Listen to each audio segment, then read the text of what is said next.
retrouve pour une deuxième année et pour faire un bilan de cette année passée. J'arrive pas à croire que cette année est passée et que je vous parle de cette année. Enfin, ça n'a aucun sens toute ma phrase, mais je suis trop heureuse de prendre ma caméra et de faire le point avec vous. Pour cela, j'ai acheté le carnet de l'année, le nouveau carnet qui va m'accompagner.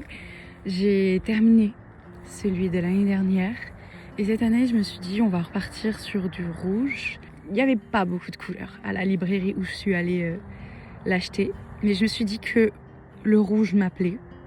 Donc j'ai pris du rouge et j'ai vu les significations du rouge sur internet. Ça me plaît bien. Ça parle de prise de pouvoir, tout ça. Enfin, j'aime beaucoup. Là, on va prendre le pouvoir dans notre vie. J'ai donc fait le bilan comme l'année dernière. À peu près avec les mêmes questions, j'en ai rajouté quelques-unes. Mais je trouve que ce que je m'étais demandé l'année dernière m'a vraiment beaucoup servi cette année. Donc je me suis dit, pourquoi pas renouveler tout simplement tout ce que je m'étais demandé. Et là, j'ai l'impression que je fais ça avec beaucoup plus de sens et surtout beaucoup plus de réflexion que l'année passée. C'est hyper bénéfique de faire une introspection sur son année passée et de pas juste passer à l'année d'après comme ça en mode hop hop. Je trouve que vraiment c'est le moment de l'année où normalement ça dépend du corps de métier où vous êtes. C'est un tout petit peu plus calme. Souvent les gens prennent des vacances à cette période et personne ne vous calcule à cette période. Il n'y a pas de mail à cette période. Ça dépend vraiment. Mais en tout cas, pour mon cas, c'est choquant. Il n'y a pas de mail et ça fait du bien. C'est vraiment le moment où tout est doux, tout est un peu plus calme et on prend beaucoup plus le temps. Donc je trouve que c'est le moment parfait pour faire son introspection. Moi, j'aime bien l'appeler les réflexions de l'année et les intentions pour 2026. Je vous ai expliqué l'année dernière que j'étais pas trop fan des résolutions parce que ok, là c'est la période où on fait un peu le point sur l'année passée, mais je trouve qu'il n'y a pas besoin d'une date précise, d'un lundi, d'un 1er janvier pour commencer une nouvelle habitude, pour commencer quelque chose, pour avoir un déclic. Je pense que c'est ça le plus important, c'est d'avoir le déclic, comme je vous disais l'année dernière. Je pense que cette année, je pensais vraiment pas qu'elle allait être comme ça. Si je m'étais imaginé tout ce qui s'est passé, j'y aurais vraiment pas cru. Quand je me suis retrouvée face à la feuille et toutes mes questions sur les réflexions que j'ai à faire de 2025, franchement, je savais même pas quoi écrire. Parce que rien que la question qu'est-ce qui s'est bien passé et les goals que j'ai atteints, j'étais là en mode je me souviens même pas de mes goals. Donc je trouve que c'est important aussi de garder son carnet de l'année d'avant pour voir les goals en fait. Parce que vraiment, au fur et à mesure de l'année, mais vraiment mes goals ont évolué. Ça a tellement changé et mes envies ont tellement changé que relire ce qu'il y avait écrit de l'année dernière, j'étais là en mode waouh. On reste quand même sur le fil conducteur, mais il s'est passé beaucoup de choses et je pense que ce qui s'est bien passé cette année, c'est que j'ai dit oui. Et c'était mon objectif premier de dire oui à beaucoup plus de choses que les années précédentes, de ne plus avoir peur et de vraiment sortir de ma zone de confort. Et ça, c'est vraiment quelque chose que j'ai fait à 100% et je suis très contente parce que ça m'a ouvert beaucoup de portes. Mais en même temps, il y a quand même des mais, sinon c'est pas drôle. Ça m'a beaucoup épuisée. Je vais vous dire un peu toutes les réflexions que je me suis faites de mon année. Ouais, je trouve ça cool de parler de ce qui s'est passé et de toutes mes réflexions. Comme ça, on fait un petit point par rapport à l'année dernière. Et vu que ça fait un peu 6 mois que je vous ai pas abandonné, ok, mais que je suis beaucoup moins régulière que j'ai été les 6 premiers mois de l'année. Je pense que c'est cool qu'on fasse un petit point. Peut-être que comme ça va vous pousser à vous aussi faire ce point et je vous invite vraiment à potentiellement faire la même chose. Comme je vous ai dit l'année dernière, moi j'attends toujours le dernier moment pour faire et me poser ces questions parce qu'il peut toujours se passer des choses. Je sais que certaines personnes préfèrent le faire en décembre, au début de décembre, mais il s'est passé encore plein de trucs en décembre, donc je voulais vraiment attendre. Moi j'attends toujours la dernière minute de toute façon, donc c'est comme ça que je suis. Donc la première question, des réflexions de 2025, donc du coup de l'année passée. La première question, c'est qu'est-ce qui s'est bien passé et les goals atteints. Et franchement, c'était hyper dur de revenir sur l'année sans avoir vraiment d'image. Là, je me suis vraiment forcée à juste dans ma mémoire, qu'est-ce que je me souviens sans regarder mes photos ni quoi que ce soit. Je sais que l'année dernière, j'avais regardé mes photos pour m'aider. Là, j'ai vraiment fait sans regarder mes photos, juste avec ma tête cette année. Et c'est la première fois que je suis vraiment fière de mon aspect financier. Oh, le soleil! Attendez, on va se mettre autrement parce que là, j'ai le soleil dans la face. Ça fait du bien, mais quand même, je sais pas si c'est mieux, mais écoutez, au moins je vais pas vous regarder en plissant des yeux parce que j'ai le soleil en pleine figure. Donc, continuons notre bilan. Je suis très heureuse de ça, même si ça fait vraiment très très bizarre. Parce que je suis en auto-entreprise, donc peut-être que cette année s'est bien passée, mais il y a toujours ce stress de est-ce que l'année prochaine ça va aussi bien se passer. Donc j'avoue que je suis pas non plus sereine et peut-être que je ne le serai jamais, je sais pas. Je suis très fière parce que quand même j'ai fait mon semi en moins de 2 heures et c'était mon objectif de début d'année. J'ai également fait un 10 km en 50 minutes et vraiment pour ceux qui me suivent depuis le début que j'ai commencé la course à pied, c'est incroyable et j'espère que 2026 sera encore plus incroyable. J'ai collaboré avec des marques qui étaient dans mon vision board l'année dernière, dont Oka. Et franchement, ça me rend trop heureuse parce que c'est la marque de running que j'adore et que je porte, que j'ai depuis le début. Qui se souvient de mon test de foulée où j'avais du coup eu comme chaussures après ces résultats des Bondi 8. C'était vraiment mes chaussures, mes toutes premières chaussures que j'ai saignées et quel bonheur de collaborer avec eux alors que c'est avec cette paire que j'ai commencé. Choquant. Et c'est fou parce que quand je vous ai dit que mon rêve c'était de collaborer avec Oka, j'ai vraiment reçu un mail pas très longtemps après. Et quand je vous ai montré la story, genre quand je les ai reçus, tout le monde était là en mode mais what neuf, vraiment trop contente. Et c'est ouf, c'est ouf. J'ai aussi collaboré avec d'autres marques de running que j'adore énormément aussi. Et franchement, ça peut que me rendre heureuse. J'ai dit oui à beaucoup d'opportunités. J'ai été invitée à beaucoup de voyages presse, mais surtout beaucoup de courses. Et je pensais vraiment pas. C'était vraiment choquant pour moi et ça l'est toujours.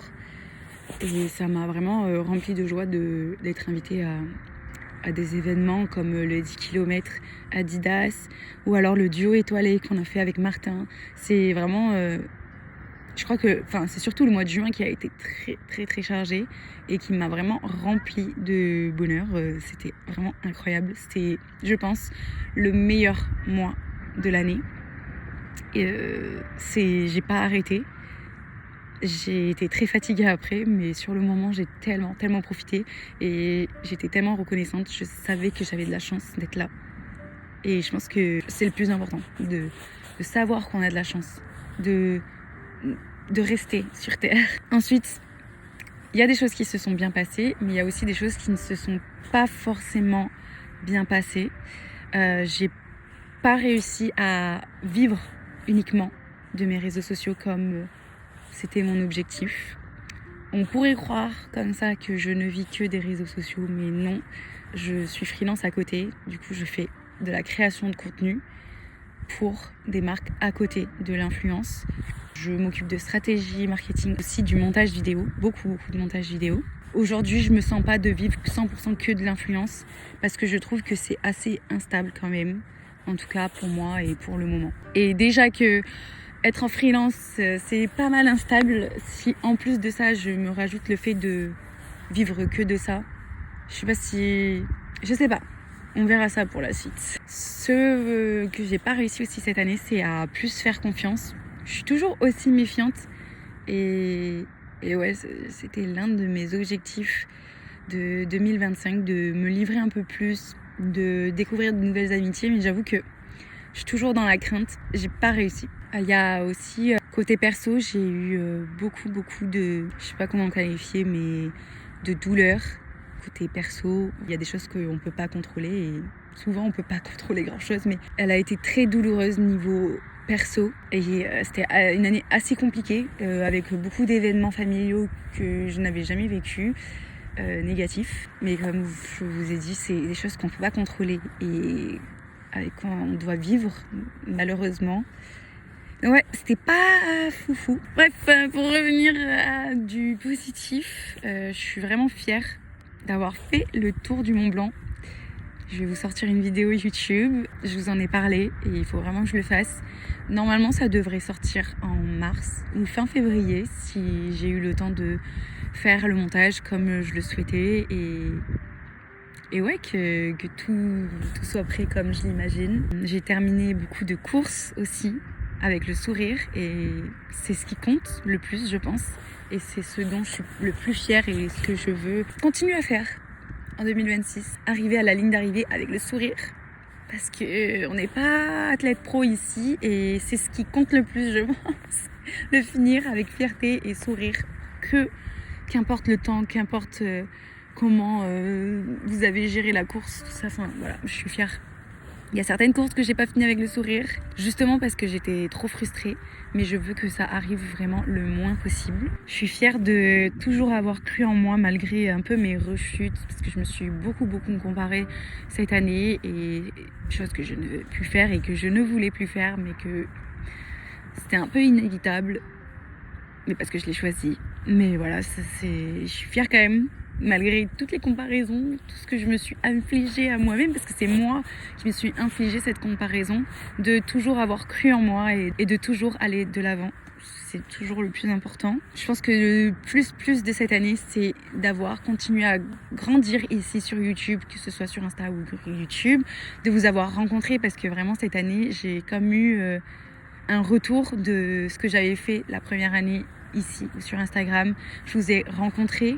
Vous êtes venus me rencontrer surtout et ça me fait énormément plaisir à chaque fois que je vous vois, à chaque fois que vous venez me voir. C'est incroyable. Enfin, je suis là en mode, je suis un peu gênée quand même parce que je suis un peu timide, mais ça m'a vraiment beaucoup apporté et surtout beaucoup d'encouragement. Et franchement, quand on est là face à son écran, que des fois on doute, beaucoup de fois on doute, ça fait du bien d'avoir un retour dans le réel et pas uniquement derrière son écran.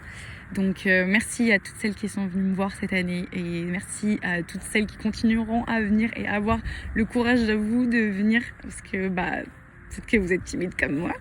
Mais merci beaucoup parce que vraiment ça m'apporte énormément et ça me fait tellement du bien de me dire qu'il y a vraiment des gens, des personnes comme vous qui me suivent et c'est juste incroyable. Enfin, je trouve ça fou.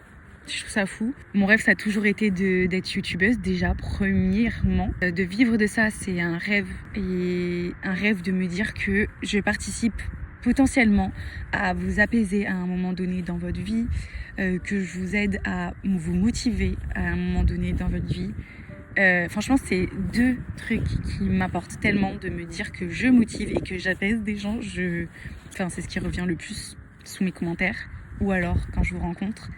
Et ça, c'est juste incroyable de me dire que je suis utile à travers même un écran. Je trouve que ça a vraiment beaucoup de valeur. Voilà, merci beaucoup. Question suivante, c'est quel impact a eu mon année? Et je pense que mon année m'a fait grandir. D'un côté perso comme de pro, j'ai appris beaucoup de choses. C'était vraiment positif pour mon développement et j'espère que ça va continuer. C'était très sportif et fatigant. Je vous avoue que j'ai quand même pas mal... Enfin, j'ai pas arrêté en fait. J'ai pas arrêté, ça m'a vraiment drainé vers le haut. Mais là, en cette fin d'année, je sens que je suis très fatiguée. Donc, je prends le temps de me reposer. Malgré ma préparation pour le sémi de Barcelone. Comment je me suis sentie? Je trouve que c'est hyper intéressant comme question parce que du coup, on a tendance à décrire un peu comment on se sent sur l'instant. Mais comment on s'est senti tout le long de l'année, je trouve ça trop dur à définir. J'ai essayé un peu, mais je pense que c'est un peu comme je me sens maintenant que j'ai défini mon année, alors que ça s'est pas passé comme ça. J'avoue qu'au début de l'année, j'étais totalement perdue. J'avais pas de contrat, j'avais pas d'argent. La vérité, vraiment, je n'avais pas d'argent. Je ne savais pas quoi faire. J'étais là en mode, qu'est-ce que je fais? Je reprends un taf dans le salariat. J'ai pas de clients, j'ai pas d'entrée d'argent. C'était hyper stressant. J'avais quelques revenus, mais ça suffisait pas. Je me remettais quand même pas mal en question. Et c'est qu'à partir de juin que tout est rentré dans l'ordre. Genre vraiment pile le moment où je me suis dit, bon, potentiellement, je vais peut-être retrouver une activité salariale. J'ai eu énormément d'opportunités à partir du moment où c'était vraiment le max du cric-crac. Genre vraiment, j'étais au max de me dire là, c'est plus possible. Là, c'est plus possible. Et là, franchement, le mois de juin, c'était une libération. Ça se dit ça ? Je suis pas sûre. Mais ça m'a libérée d'un poids. Parce que quand ça va pas financièrement, ça pèse vraiment dans tout dans ta vie. Parce que c'est quand même on dit que l'argent ne rend pas heureux, mais c'est quand même une partie très importante dans la vie que je trouve. Sans argent, on fait pas grand-chose. Donc, je suis de dire que l'argent ne fait pas le bonheur, mais ne pas en avoir du tout, ça te brise complètement. Et j'étais limite, à la limite. Mais bon, quand tu prends des risques, c'est un peu ça. Ça peut être le résultat. Donc, je suis pour dire qu'il faut prendre des risques, mais des fois, je me disais en mode, c'est quand même bien le salariat, c'est confortable.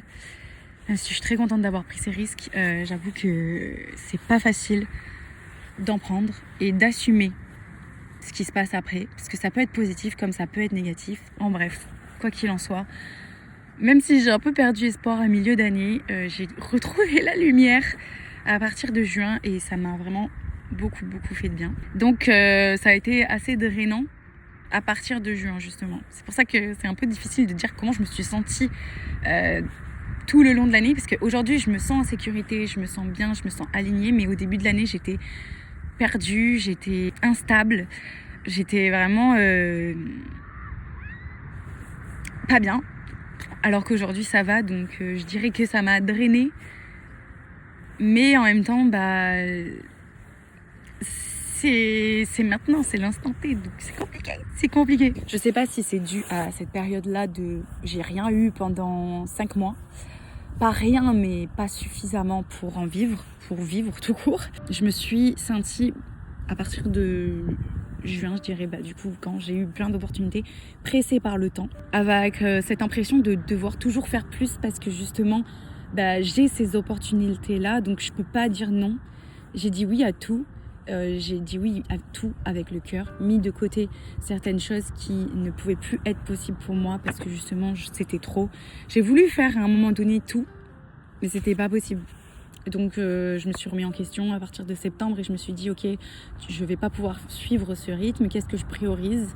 Donc j'ai eu une période de réflexion où je me suis dit ok, je mets ça en avant, je mets ça en priorité. C'est pour ça aussi que j'ai été beaucoup moins présente sur les réseaux sociaux et sur YouTube tout court, c'est que j'ai quand même priorisé le côté financier qui était quand même plus important à ce moment-là. J'ai dit oui à beaucoup de choses avec le cœur, mais j'ai dû me séparer aussi à contre-cœur de opportunités qui m'étaient présentées parce que justement je me suis sentie pressée par le temps de toujours dire oui, de toujours être là, de toujours vouloir faire plus parce que justement j'ai manqué à un moment. Mais je me suis dit que c'était vraiment pas tenable sur le long terme et que l'argent ça va, ça vient, les opportunités ça va, ça vient et il faut que j'apprenne à vivre avec ça même si c'est dur et que c'est ça le côté dur avec l'entrepreneuriat, c'est ça qui est dur avec être en freelance. Parce que tout le monde veut se lancer en freelance mais en vrai de vrai c'est hyper flippant et il y a des fois où ça se passe pas comme on peut voir sur les réseaux où genre c'est waouh. Et des fois où c'est un peu en mode c'est compliqué. Mais bon, je suis quand même fière d'avoir tenu, malgré les obstacles qui se sont présentés à moi. Et j'avais besoin de me concentrer sur certaines choses.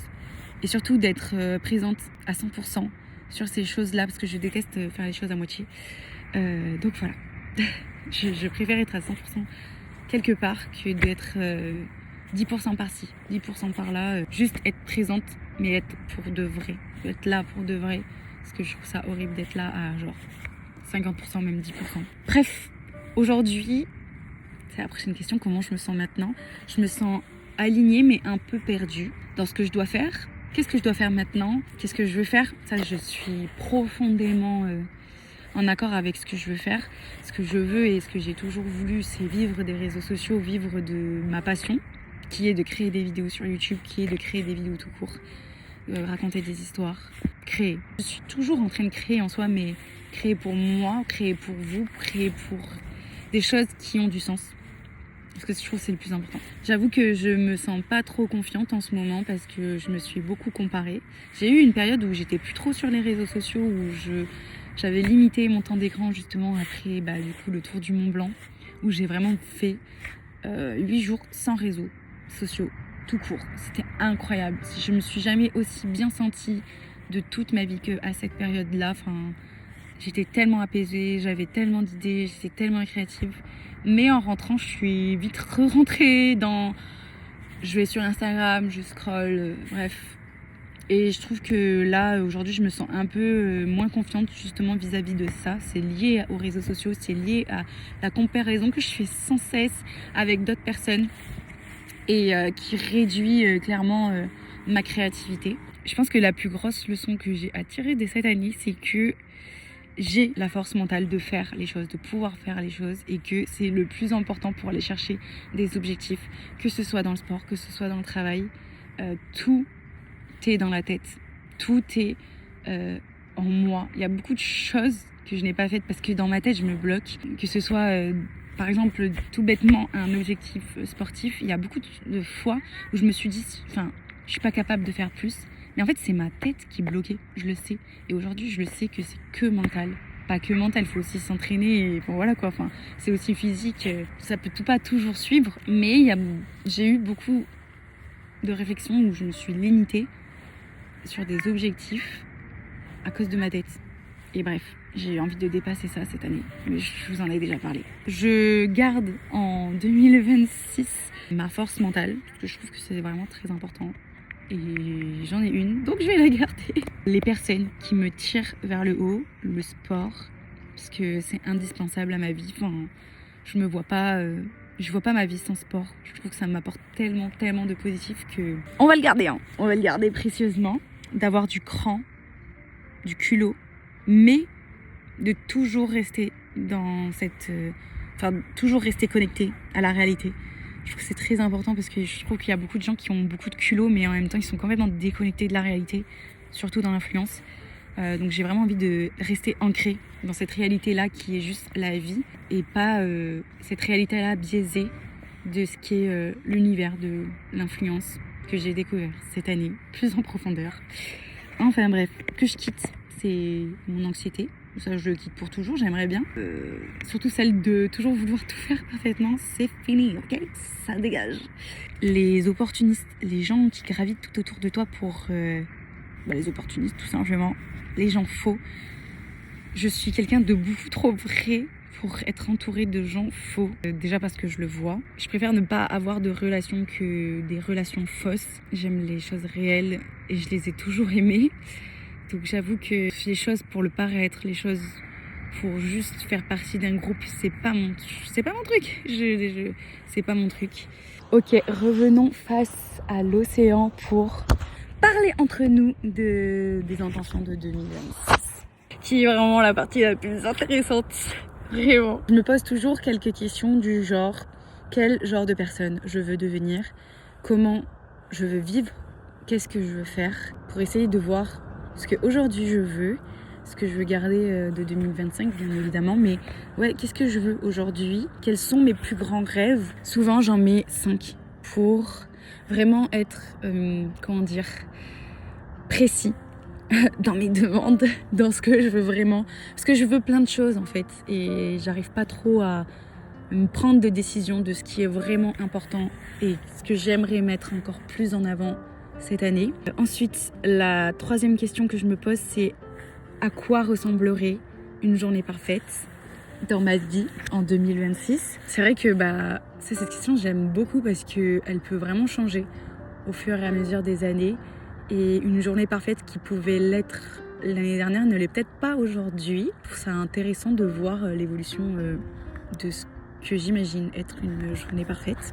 Ensuite, la dernière question que je me pose, c'est quelles habitudes, personnes, lieux peuvent me rapprocher de cette vie, donc de cette journée parfaite. Je trouve que c'est des questions assez vagues où on peut mettre plein de choses dans l'intérieur, mettre des intentions sans trop en mettre, sans trop lister. En fait, c'est vraiment une petite histoire, quoi, j'aime bien. Je vais vous en citer quelques-unes, peut-être que ça vous donnera des idées de ce que vous pouvez potentiellement imaginer. En 2026, j'aimerais être une personne organisée et apaisée, chose que je suis en général, mais quand même, je me sens quand même pressée par le temps, mais c'est pas pour rien, c'est parce que je passe beaucoup de temps sur les écrans. Et je sais que je voudrais instaurer 1 heure maximum sur mes réseaux sociaux par jour. Et ça va commencer dès demain. Je vous dis à chaque fois qu'il n'y a pas de date pour mettre quelque chose en place. Mais je trouve quand même que c'est assez significatif de me dire ok, demain, j'enlève ça. Au moins un truc. C'est pas vraiment tout changer. C'est vraiment changer ça parce que ça fait tellement longtemps. Et je trouve que vraiment j'ai eu le déclic il y a 2 mois. Mais en mode, je procrastinais de me dire fais-le pour de vraies meufs. Et genre là, aujourd'hui, on en a parlé avec ma meilleure amie et je me suis dit demain c'est plus possible, enfin à partir de ce soir du coup, je mets cette règle et je coupe mon téléphone, je mets mon temps d'écran genre avec un code que aura Martin pour ne plus être tout le temps sur les réseaux sociaux à scroller parce que ça aspire ma créativité, ça aspire ma confiance en moi, ça aspire tout. En tout cas, pour quelqu'un qui crée sur Internet, je trouve que c'est hyper malsain et je trouve que pour ce que je vous propose ici, ce que je vous propose sur Insta, ça sera beaucoup plus moi, ce sera beaucoup plus réel que de vous proposer du contenu qui sort droit de ma tête et pas de potentiellement des inspirations à droite à gauche. On s'inspire tous de quelqu'un, on s'inspire tous de plusieurs personnes, mais je trouve que quand même ce qu'il y a de plus vrai sur les réseaux, c'est d'être soi-même. Et même s'il y a des types de contenus qui marchent, des choses qui marchent mieux, je travaille dans ce milieu, donc je suis quand même obligée d'une part de regarder ce qui marche, de ce qui se passe, parce que je travaille dedans en dehors de l'influence. Et le plus important pour moi, et ce que je préfère regarder d'ailleurs, c'est vraiment les personnes qui sont vraiment eux. J'aspire à devenir cette personne-là qui vous sort du contenu, qui sort tout droit de mon cœur et de ma tête. Et j'avoue que ma créativité est moindre quand je scrolle sur les réseaux, tout simplement. Ma concentration, il y a plein de choses qui m'énervent, mais qui me tirent un peu vers le bas. Et pas vers là où j'aimerais aller. De me comparer tout le temps, ça m'évitera de me dire ah, il faut que je fasse ci, il faut que je fasse ça, et juste de faire les choses parce que j'en ai vraiment envie et parce que ça me ressemble à 100%. Voilà, je sais pas si c'est très clair, mais en tout cas, c'est à quoi j'aspire, être encore plus créative. J'aspire aussi à vivre un peu plus lentement, plus reposée, plus confiante, plus aisée également, parce que j'avoue que comme je vous disais, j'aspire à avoir l'argent nécessaire, avoir les ressources nécessaires pour pouvoir créer pleinement sur YouTube librement et surtout sans avoir la crainte de me dire faut que financièrement ça suive derrière, parce que forcément je ne vais pas faire la promotion de choses que je ne veux pas faire la promotion parce que je n'aime pas. J'ai toujours été honnête et je le serai toujours, donc toutes mes collaborations sont bien évidemment choisies avec le cœur et parce que j'aime vraiment. Bref, et j'aspire à rester comme ça, et j'aspire aussi à rester toujours aussi proche de l'océan, des montagnes, et avoir le luxe d'avoir le choix. Je sais pas comment expliquer ça, mais avoir le luxe d'avoir le choix, c'est le choix de dire non à certaines choses que j'ai pas vraiment forcément envie de faire, et le choix aussi de ne rien faire, qui est vraiment un luxe très rare je trouve aujourd'hui, du fait qu'on a toujours envie de faire quelque chose pour être stimulé, parce que faire des choses ça nous apporte de la dopamine, mais j'aimerais bien aussi m'accorder le luxe de avoir envie et aimer ne rien faire, parce que je trouve ça très très important. Je veux bien évidemment faire plein de choses dehors, que ce soit des trails, des courses, des voyages qui me ressemblent, des treks, du vélo. En fait vraiment j'ai cette année rajouté tellement de sports à ma liste, c'est très inquiétant. C'est très inquiétant parce que je manque de temps tout simplement et que j'ai envie de faire beaucoup trop de choses. Mais c'est trop bien, je suis trop contente. Mais enfin, ça prend du temps de faire du vélo, ça prend du temps de courir, ça prend du temps de faire tout ce que j'aime. Ça prend du temps, mais c'est du temps de qualité. Et ça prend aussi du temps de scroller sur les réseaux. Donc je peux trouver le temps pour faire des choses que j'aime. Je suis bloquée dessus. Vraiment, je suis bloquée dessus parce que c'est vraiment le truc de mon année que je veux enlever à tout prix. Voilà. Je veux rencontrer des bonnes personnes et m'attirer de bonnes personnes surtout. C'est ça que je trouve le plus important. C'est attirer les bonnes personnes vers moi et laisser rentrer uniquement les bonnes personnes dans mon cercle, parce que j'avoue que j'ai fait rentrer des gens pas forcément très bienveillants autour de moi, chose que j'évite, en tout cas que j'aspire à voir les red flags un peu plus tôt. Et j'aimerais et j'aspire à voir ce qui me correspond pas à l'avance pour ne pas être déçue. Même si être déçue, ça fait partie de la vie.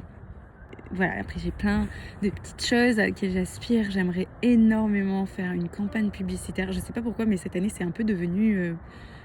pas une obsession, mais j'aimerais beaucoup faire une campagne publicitaire en mode Grande Star, quoi. Enfin bref. Bref, j'aimerais beaucoup trouver aussi un sponsor à l'année pour être plus tranquille et me dire que sur une année, je peux faire plein de trucs, me projeter. C'est ça en fait le plus dur, je trouve, c'est que j'arrive pas à me projeter et que j'aimerais bien me projeter. Parce que dans un CDI, quand tu es dans un CDI ou que tu as un sponsor, bah, tu peux te projeter sur l'année au minimum. Mais c'est vrai que moi, j'arrive pas trop à me projeter. C'est la première année où j'arrive un tout petit peu à me projeter. Mais c'est quand même compliqué, c'est pas à 100% sûr. Tout ce que je veux faire, c'est jamais 100% sûr. Donc j'aimerais vraiment trouver quelqu'un, un sponsor à l'année qui me fasse confiance et avec qui je peux grandir, avec qui je peux faire des choses et envisager des aventures, envisager... quelque chose sur le long terme. J'aimerais prioriser des relations professionnelles sur le long terme parce que je trouve que c'est ce qui marche le mieux et ce qui me ressemble le mieux. Mes plus grands rêves maintenant. Et je pense qu'après, on va s'arrêter là parce que ça parle beaucoup ici. Mes plus grands rêves, et j'en ai mis 5, et je vais vous les lister comme ça. Tout est clair. Vous savez ce que je veux. Vous savez. Et j'ai intérêt à le faire. J'espère. Je vous dis ça, pareil, ça va me porter la poisse. Non, ça m'a pas porté la poisse l'année dernière, donc on va continuer, ok? Alors l'un de mes plus grands rêves cette année, et je le dis là, mais je crois que je l'ai déjà dit dans une de mes vidéos précédentes, mais là franchement je fais tellement que en parler à tout le monde que j'espère que ça va se réaliser un jour dans ma vie. Parce que là, en fait j'ai toujours dit que le marathon ne m'attirait pas. Le marathon, et c'est une distance hard. C'est vraiment très très dur. C'est très dur et je me dis waouh. Plus j'avance, on n'est pas obligé de faire un marathon d'ailleurs, je précise, mais c'est vrai que plus j'avance, plus j'ai envie de faire un seul marathon. Et s'il y a bien un marathon que j'aimerais faire dans ma vie, c'est lui, et peut-être aucun autre, et que j'aimerais que ça soit mon premier, c'est le marathon de New York. J'aimerais faire le marathon de New York 2026. Accrochez-vous bien. Voilà. Sauf que faudrait que je trouve un petit sponsor, quoi, parce que c'est pas donné à tout le monde de faire le marathon de New York. Donc mon rêve ultime cette année, c'est de trouver un sponsor qui m'accompagne sur le marathon de New York, d'avoir un dossard pour le marathon de New York et faire ce marathon. Voilà, ça c'est dit. Et c'est en haut de la liste. C'est très en haut de la liste. Ensuite, bien évidemment, j'aimerais faire un semi-marathon en moins de 1h45. Voilà, le mental là, il va jouer. Cette année, le mental, il va être présent. Faire un 10 km en moins de 45 minutes. Prendre de vraies vacances avec Martin. Pour la toute première fois de ma vie, je crois. Sans travail, sans rien du tout. Genre une semaine minimum dans, je sais pas, une destination. Genre Costa Rica. Mon rêve, notre rêve, vraiment prendre des vraies vacances. Où genre, t'amènes pas ton ordinateur. J'ai jamais fait ça. J'ai vraiment jamais fait ça. J'adorerais changer d'appartement. C'était aussi un goal de l'année dernière, mais les choses ont fait que on n'a pas pu et on n'a pas vraiment voulu changer d'appartement. J'ai fait beaucoup d'améliorations dans l'appartement, donc ça c'était vraiment quelque chose de positif de mon année. Je pense que cette année j'ai aimé vivre dans cet appartement, chose qu'avant ce n'était pas trop le cas parce que j'aimais pas comment il était aménagé, il y avait plein de trucs que j'avais envie de changer.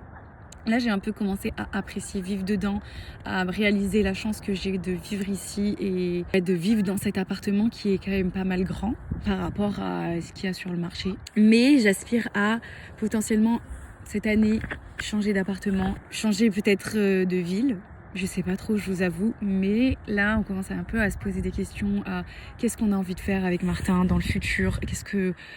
Voilà, ça fait presque 4 ans qu'on est dans cet appartement. j'ai quand même l'impression que là, il y a un tournant qui se fait et que il faut potentiellement le saisir, vivre de mes réseaux sociaux, genre la création de contenu que je fais sur mes réseaux à temps plein et confortablement, sans avoir peur du lendemain. Je pense que c'est déjà beaucoup. Punaise, il y a plein de monde, j'avais même pas vu. Vous pensez qu'ils me voient? C'est sûr. Ah, j'ai froid, j'ai froid. Ouh, je change de main parce que j'ai froid. Ma journée parfaite, bon, c'est un peu personnel, mais ressemble quand même à celle de l'année dernière. Et je pense que ce qui va m'aider à atteindre cette journée parfaite, c'est surtout de, comme je vous ai dit depuis le début de la vidéo, et genre j'ai l'impression que j'ai la haine contre mon téléphone, c'est vraiment de passer de moins de temps sur mon téléphone et d'avoir plus de créativité et d'imagination, ne plus avoir honte et vaincre un peu ma timidité qui des fois me fait défaut parce que c'est un peu comme ça que je suis timide, ok, mais le fait d'être timide me bloque beaucoup de choses parce que j'ai honte pour pas mal de situations alors que je ne devrais pas. Rien que de filmer là, c'est une épreuve. Alors, vraiment, c'est une épreuve, sachant qu'il y a beaucoup de monde derrière, c'est une épreuve et j'ai envie de vaincre ça parce que j'aspire à vivre des réseaux sociaux, donc c'est normal de parler devant ma caméra vu que c'est d'une part un peu mon métier. C'est bizarre à dire, c'est très bizarre à dire.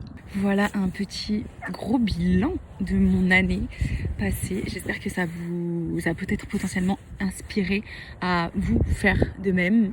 Potentiellement via mes expériences, vous avez vu des choses positives qui se sont passées dans votre année où vous vous êtes dit en mode il s'est rien passé alors qu'il s'est toujours forcément passé quelque chose.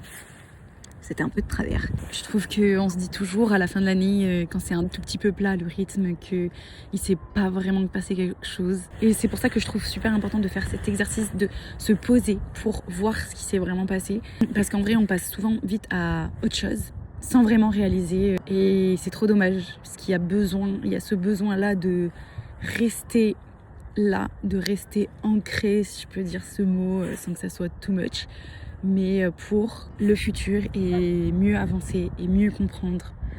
Parce que je trouve que c'est super important de comprendre ce qui s'est pas bien passé pour évoluer, pour changer si on a envie de changer, pour faire mieux si on a envie de faire mieux, et pour réaliser que au fur et à mesure des années, on avance, même si on a l'impression que non. Je vais rentrer parce que je me caille, il fait super froid. J'ai l'impression qu'à chaque fois que je vous fais cette vidéo, je me mets dehors parce que j'adore, mais qui caille. Genre chaque année il caille, il peut pas faire beau.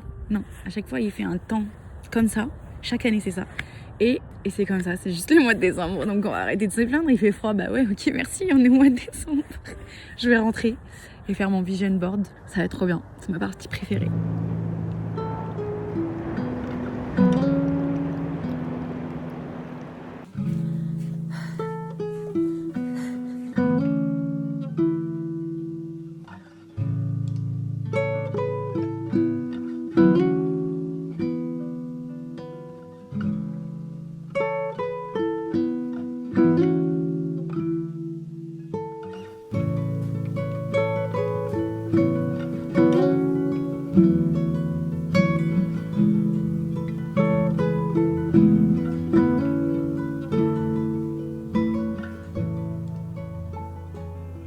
On se retrouve le lendemain. Déjà, bonne année. Bonne année, mes stars, franchement, je suis trop contente de partager à nouveau une année avec vous. J'espère que cette année vous apportera tout ce dont vous souhaitez, du bonheur, de l'amour et surtout de la santé. Vraiment, je vous souhaite que de belles choses. Je me retrouve aujourd'hui, 1er janvier, pour faire ma lettre.